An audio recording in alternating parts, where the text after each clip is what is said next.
नमस्कार। ज्योतिष शास्त्र में श्रद्धा और विश्वास रखने वाले सभी जातकों का पारलौकिक जगत चैनल में बहुत बहुत स्वागत है। 9 फरवरी 2023 दैत्यों के सेनापति राहु दैत्य गुरु शुक्र के नक्षत्र भरणी नक्षत्र से नक्षत्र परिवर्तन करके केतु के नक्षत्र अश्वनी नक्षत्र में गोचर करेंगे और राहु का गोचर अश्वनी नक्षत्र में 29 नवंबर 2023 तक रहेगा। इसी दौरान 21 अप्रैल को देवगुरु भी राशि परिवर्तन करके मेष राशि में गोचर करेंगे और राहु और देवगुरु बृहस्पति की युति बनेगी, जिसे ज्योतिष शास्त्र में गुरु चांडाल योग कहा जाता है। तो इस वीडियो में हम बात करेंगे मकर राशि के जातकों के जीवन पर राहु के नक्षत्र परिवर्तन और गुरु चांडाल योग बनने का क्या प्रभाव पड़ेगा। लेकिन उससे पहले हम ये समझेंगे कि राहु के अश्वनी नक्षत्र में गोचर करने का ओवरऑल क्या इफेक्ट होगा समस्त चराचर जगत, समस्त मानव जाति पर, और ये भी समझेंगे कि कैसे हम गुरु चांडाल योग के सकारात्मक पक्ष को अपने जीवन में यूज करके उससे लाभ ले सकें। फिर बात करेंगे मकर राशि के जातकों पर राहु के नक्षत्र परिवर्तन के प्रभाव के बारे में। ये विश्लेषण आपकी चंद्र राशि के आधार पर किया जा रहा है और वीडियो के अंत में मैं आपको राहु के उपाय भी बताऊंगा। दूसरी बात, मेरा कॉन्टैक्ट नंबर आपको डिस्क्रिप्शन बॉक्स में मिल जाएगा, लेकिन इस नंबर के अलावा किसी भी नंबर पर जो कमेंट बॉक्स में किसी अनजान व्यक्ति के द्वारा दिया जा रहा है, भूल करके भी कांटेक्ट मत कीजिएगा, आपके साथ फ्रॉड हो सकता है। राहु का गोचर वर्तमान में भरणी नक्षत्र में है। भरणी नक्षत्र शुक्र का नक्षत्र है। 9 फरवरी 2023 को राहु नक्षत्र परिवर्तन करेंगे और केतु के नक्षत्र अश्वनी नक्षत्र में गोचर करेंगे। देखिए, राहु और केतु दोनों एक ही शरीर के दो भाग हैं। राहु हैं सिर और केतु हैं धड़। तो केतु का नक्षत्र अश्वनी नक्षत्र राहु के लिए अपना ही नक्षत्र या मित्र के नक्षत्र के रूप में कार्य करेगा। कोई भी ग्रह जब स्वराशि या मित्र राशि में गोचर करे या अपने नक्षत्र या मित्र के नक्षत्र में गोचर करता है तो अत्यंत बली होता है, अपने सभी फल देने में सक्षम होता है, चाहे वो पॉजिटिव हो या नेगेटिव। ज्योतिष शास्त्र में राहु को दैत्यों का सेनापति माना गया है और आम धारणा है कि राहु सर्वथा अशुभ फल ही प्रदान करते हैं। अनजाना डर, चिंता, भय, अवसाद, कार्यों को बिगाड़ देना, धनहानि, रोग और बीमारी। लेकिन ये तो राहु का नेगेटिव पक्ष हुआ। अगर आप राहु के पॉजिटिव पक्ष की बात करें, राहु है डीप अटैचमेंट, गहरा लगाव। राहु है एक्सपेंशन, एक्सट्रीम एक्सपेंशन, असीमित विस्तार। राहु है ऑनलाइन टेक्नोलॉजी। राहु है लेटेस्ट टेक्नोलॉजी। राहु है अनऑर्थोडॉक्सी, यानी परंपरा से हटकर कार्य करना, कुछ ऐसा करना जो औरों से हट करके हो। कोई नया स्टार्टअप, कोई नई research. Rahu online platform, social media और पत्रकारिता के भी कारक माने जाते हैं। राहु छाया ग्रह हैं। छाया या फोटो, जो भी चीज़ें छाया से या फोटो से जुड़ी हुई हैं, स्क्रीन से जुड़ी हुई हैं, वो राहु से जुड़ी हुई हैं। जैसे film industry, modelling, acting, TV serial, इन सब के कारक हैं राहु। अगर हम राहु के साथ अपने आप को जोड़ लेते हैं, राहु की चीज़ों से अपने आप को जोड़ते हैं, तो यही राहु हमें बुलंदियों पर पहुंचा सकते हैं। अचानक से उच्च स्तर की सफलता, अचानक धन लाभ, अचानक से नौकरी मिल जाना, विवाह हो जाना। राहु आपकी डिज़ायर्स को शो करते हैं, आपकी इच्छाओं को प्रतिनिधित्व करते हैं। राहु आपकी किसी भी इच्छा को पूरा करने में सक्षम हो जाते हैं। लेकिन ध्यान रहे, राहु सीक्रेसी के भी कारक हैं, तो आपको अपने कार्य, आपकी योजनाओं, अपनी प्लानिंग्स को किसी से भी शेयर नहीं करना है। स्वाभाविक है कि जब यही राहु अश्वनी नक्षत्र में गोचर करेंगे, अत्यंत बली होंगे, तो किसी भी व्यक्ति को जीवन में बुलंदियों पर पहुंचाने में सक्षम होंगे। अब ये आप पर डिपेंड करता है कि आप किस तरह से राहु को अपने जीवन में यूटिलाइज कर पाते हैं, आइदर पॉजिटिव वे में और नेगेटिव वे में। 21 अप्रैल को एक और महत्वपूर्ण ज्योतिषीय घटना घटित होने जा रही है। देवगुरु बृहस्पति राशि परिवर्तन करके मेष राशि में गोचर करेंगे और मेष राशि में ही देवगुरु बृहस्पति और राहु की युति बनेगी और इस युति को ज्योतिष शास्त्र में गुरु चांडाल योग की संज्ञा दी गई है और अत्यंत खराब माना गया है। लेकिन हम आपको समझाएंगे कि कैसे आप इस खराब योग को भी अत्यंत शुभ योग में बदल सकते हैं। देखिए, गुरु क्या है? गुरु है ज्ञान और राहु क्या है? राहु है ऑब्जर्वेशन, राहु है डाटा, फैक्ट्स एंड फिगर्स। तो आप अपने ज्ञान का प्रयोग करें, चीज़ों को ऑब्जर्व करना सीखें, रियलिटी को पहचानें और उसी के अनुसार कार्य करें। तो राहु और गुरु की जो युति है ये आपको पॉजिटिव रिजल्ट देने में सक्षम होगी। जब दो ग्रहों की युति बनती है तो दोनों एक दूसरे के गुण ट्रांसफ़र कर लेते हैं। सीधी सी बात है कि राहु में देवगुरु की शुभता आ जाएगी और राहु वैसे भी जब देवगुरु के साथ होते हैं तो देवगुरु के प्रभाव से शुभ फल देने के लिए बाध्य हो जाते हैं। अब गुरु क्या है? गुरु है ज्ञान, गुरु है विजडम, नॉलेज। गुरु भी विस्तार को शो करते हैं और राहु भी। फर्क ये है कि राहु एक्सट्रीम एक्सपेंशन को शो करते हैं। तो आप अपने ज्ञान का विस्तार राहु से जुड़ी चीज़ों पर करें, अपने नॉलेज, अपनी विजडम को राहु के साथ जोड़ दें। राहु क्या है? डीप अटैचमेंट, गहन लगाव। तो अपने कार्य क्षेत्र में पूरी तरह से डूब कर कार्य करें।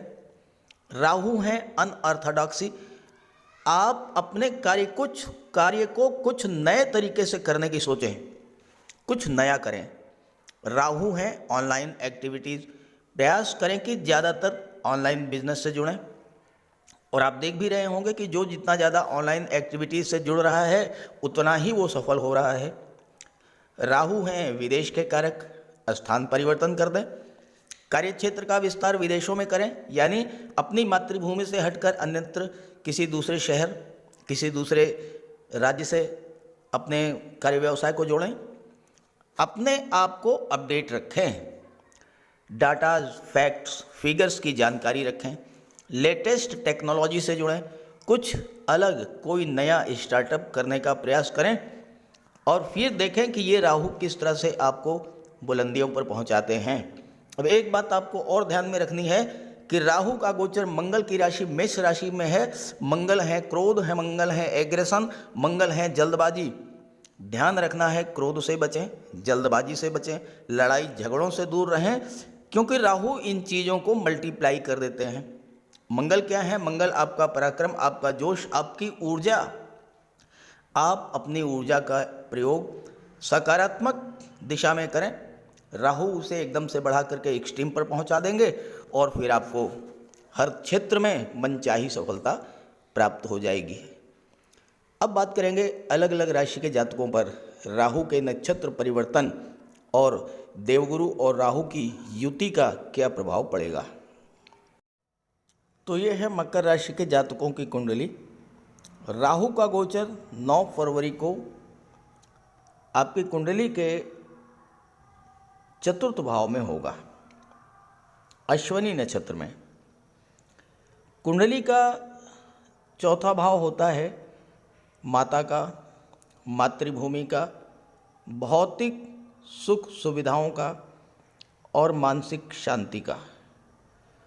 चतुर्थ भाव का राहु माता और मातृभूमि से दूरी बनाता है और ये योग और भी अधिक प्रबल हो जाएगा जब 21 अप्रैल को देवगुरु का गोचर चतुर्थ भाव में होगा, क्योंकि देवगुरु विदेश भाव के स्वामी हैं।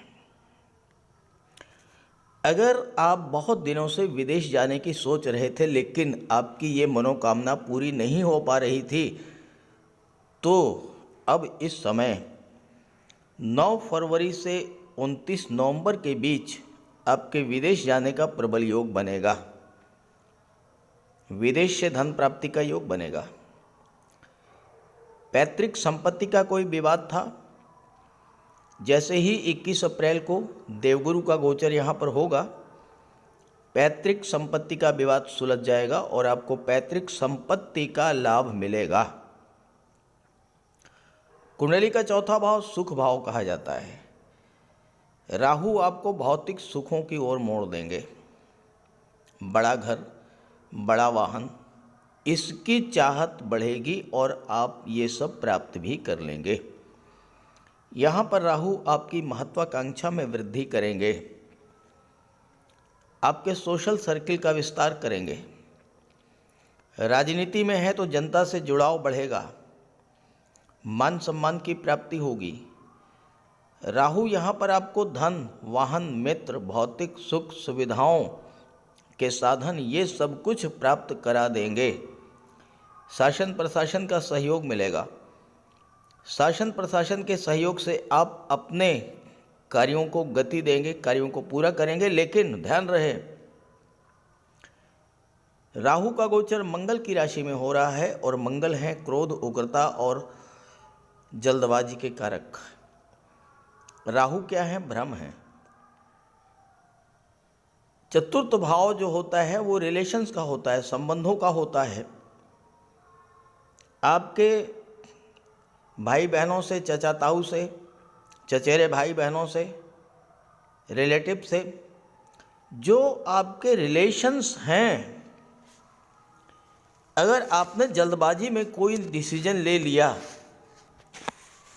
तो तनाव की स्थिति बन जाएगी, संबंध खराब होंगे। इसलिए ध्यान रहे, क्रोध, उग्रता से बचना है और किसी भी तरह का डिसीजन जल्दबाजी में नहीं लेना है। बहुत सोच समझ करके, क्योंकि गुरु भी यहाँ पर बैठे हैं। गुरु आपके ज्ञान, बुद्धि, विवेक को जागृत करेंगे।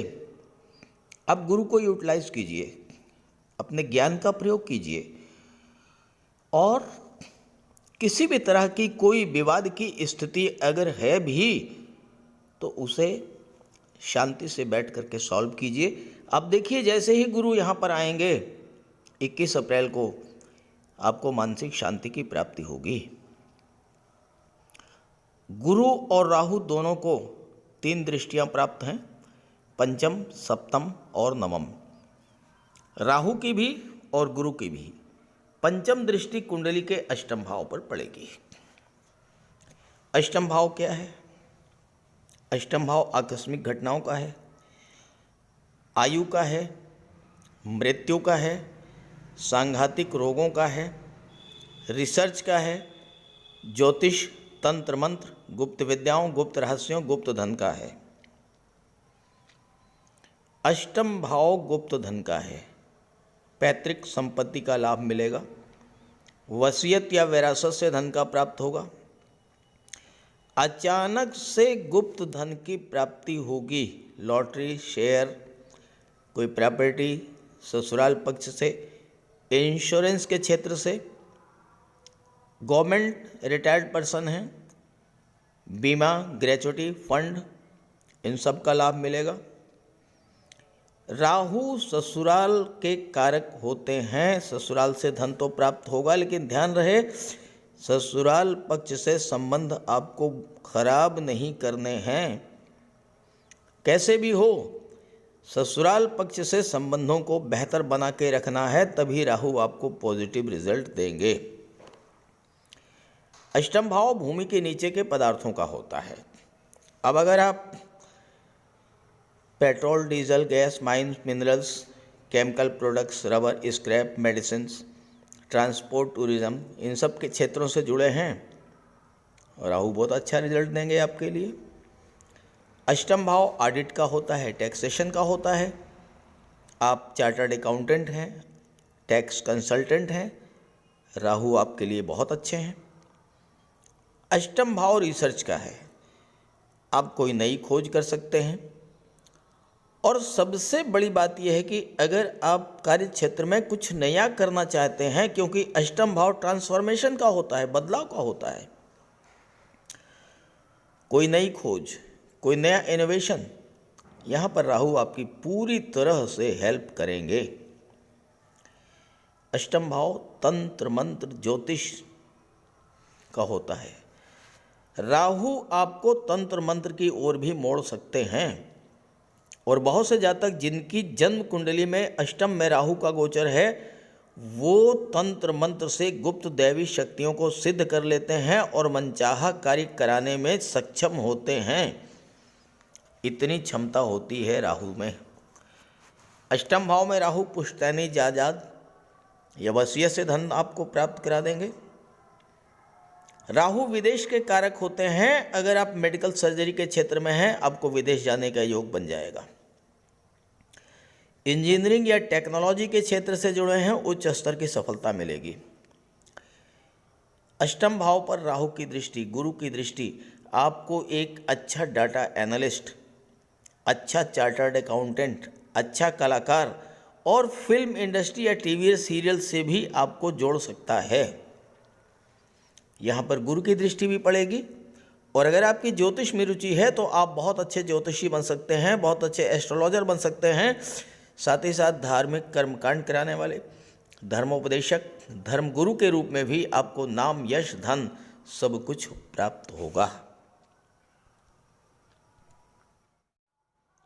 राहु की सप्तम दृष्टि पड़ेगी कुंडली के दशम भाव पर, जहां से आपके जॉब, कैरियर और प्रोफेशन का विचार किया जाता है। और 21 अप्रैल के बाद गुरु की दृष्टि भी दशम भाव पर पड़ेगी।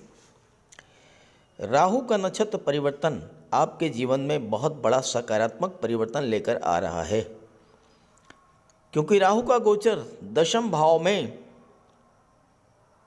ज्योतिष शास्त्र में दशम भाव राहु के लिए श्रेष्ठतम स्थिति मानी गई है। नई नौकरी, नए व्यापार के अवसर प्राप्त होंगे। आप अपना खुद का कोई स्टार्टअप शुरू कर सकते हैं। नौकरी व्यापार में आप नए नए इनोवेशंस करेंगे। राहु आपकी इच्छा शक्ति, विल पावर को स्ट्रॉन्ग करेंगे। कार्य क्षेत्र का विस्तार करेंगे। नए नए क्षेत्रों में कार्य करने का अवसर आपको प्राप्त होगा। चूँकि राहु शनिवत व्यवहार करते हैं, शनि के जैसे, तो आपको रियल एस्टेट या प्रॉपर्टी डीलिंग या कंस्ट्रक्शन के क्षेत्र में नए नए अवसर मिलेंगे। आप बिल्डर हैं, आर्किटेक्ट हैं, बिल्डिंग मटेरियल सप्लायर हैं, कॉन्ट्रैक्टर हैं, आपके लिए बहुत अच्छा रहेगा। मेडिकल या सर्जरी से जुड़े हैं तो विदेश जाने का प्रबल योग बनेगा। मंगल की राशि में हैं और मंगल है आपका जोश, जुनून, तो आप नए जोश, नई ऊर्जा के साथ कार्य क्षेत्र में नई शुरुआत करेंगे। दशम भाव के स्वामी हैं शुक्र। आपको अपने कार्य क्षेत्र से, अपने कार्यों से प्रचुर मात्रा में धन की भी प्राप्ति होगी। अगर आपको ये लगता था कि आप जीवन में कुछ नहीं कर पाएंगे, कुछ भी नहीं बन पाएंगे, तो राहु का ये नक्षत्र परिवर्तन आपके लिए असीम संभावनाओं के द्वार खोलने वाला होगा। राजनीति में सफलता, प्रशासनिक क्षेत्रों में सफलता, नौकरी में अचानक से पद प्रतिष्ठा प्रमोशन का लाभ, ये सब राहु देंगे। नौकरी व्यवसाय को लेकर के बेहतर परिवर्तन के योग बनेंगे। राहु जीवन में शॉर्टकट का रास्ता भी दिखाते हैं और आप हर दशा में अपने वांछित लक्ष्य को प्राप्त कर लेंगे। एक महत्वपूर्ण बात, 21 अप्रैल को देवगुरु भी यहाँ पर आ जाएंगे। देवगुरु की दृष्टि भी पड़ेगी। गुरु और राहु दोनों ही विस्तार के कारक हैं। हालांकि राहु एक्सपेंशन, ह्यूज एक्सपेंशन, असीमित विस्तार के कारक होते हैं। आप अपने कार्य क्षेत्र का विस्तार करेंगे। अपने कार्य क्षेत्र का जितना अधिक आप विस्तार कर सकें, बिना डरे, बिना रुके कार्य क्षेत्र का विस्तार करते जाएं, राहु आपको बुलंदियों पर पहुंचा देंगे। और देवगुरु और राहु की नवम दृष्टि कुंडली के विदेश भाव 12वें भाव पर पड़ेगी। 12वां भाव विदेश का है और जैसा मैंने बताया आपको शुरू में ही कि विदेश जाने की प्रबल संभावनाएं हैं। अनायास अचानक ही आपके विदेश जाने का योग बन जाएगा। नौकरी में है, ट्रांसफ़र हो सकता है। अगर आपका कार्य व्यवसाय ठीक नहीं चल रहा, आप स्थान परिवर्तन करके देखिए, या विदेशों से किसी विदेशी कंपनी से ऑनलाइन जुड़ने से भी आपको लाभ होगा। नौकरी के लिए अगर आप प्रयासरत हैं, 21 अप्रैल के बाद जैसे ही देवगुरु चतुर्थ भाव में आएंगे, आपको किसी मल्टीनेशनल कंपनी में, किसी विदेशी कंपनी में जॉब मिल सकती है। हाँ, अगर आपकी जन्म कुंडली में राहु खराब है, ध्यान दीजिएगा, जन्म कुंडली में अगर राहु खराब हैं तो स्वास्थ्य का विशेष ध्यान रखें, क्योंकि 12वां भाव अस्पताल का है। और चूंकि मंगल की राशि में राहु का गोचर है, अगर आपने क्रोध पर काबू नहीं रखा तो कोर्ट कचहरी का मैटर भी आ सकता है। चतुर्थ भाव में राहु का गोचर है। कोई पैतृक संपत्ति अगर आप बेचना चाहते थे, बिक नहीं पा रही थी, वो आप सेल कर देंगे। 12वां भाव मोक्ष का भाव है। राहु आपके अंदर की शक्तियों को जागृत करेंगे और आप इससे ये समझने में सक्षम हो जाएंगे कि क्या सही है, क्या गलत है। आप जिस दिशा में जा रहे थे, क्या वो दिशा सही थी? और अगर आपने इस बात का ज्ञान आपको हो गया तो फिर सफलता के द्वार आपके लिए खुले बैठे हैं। 12वां भाव धर्म अध्यात्म का होता है। देवगुरु धर्म और सत्कर्म के कारक होते हैं, और राहु भी प्रत्यक्ष रूप से आध्यात्मिकता के कारक होते हैं। अगर आप इस गोचर काल में यात्रा, देशाटन, देव दर्शन के लिए जाते हैं, और खास करके अगर आप गंगा स्नान करते हैं, आप नोट कर लीजिए, अगर आप गंगा स्नान करते हैं, आपको बहुत बड़ा लाभ मिलेगा राहु के इस गोचर से। राहु आपकी महत्वाकांक्षा में वृद्धि करेंगे।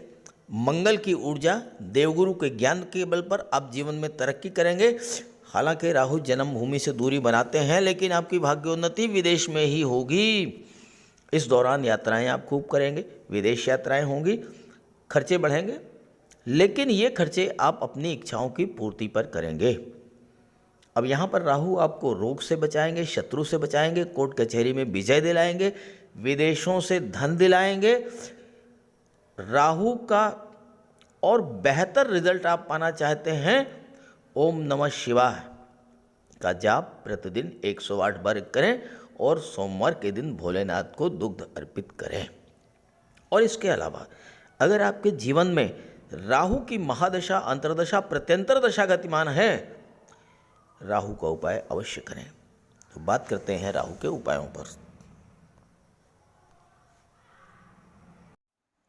राहु का कोई अशुभ प्रभाव आप पर न पड़े, इसलिए राहु का उपाय जरूर करें।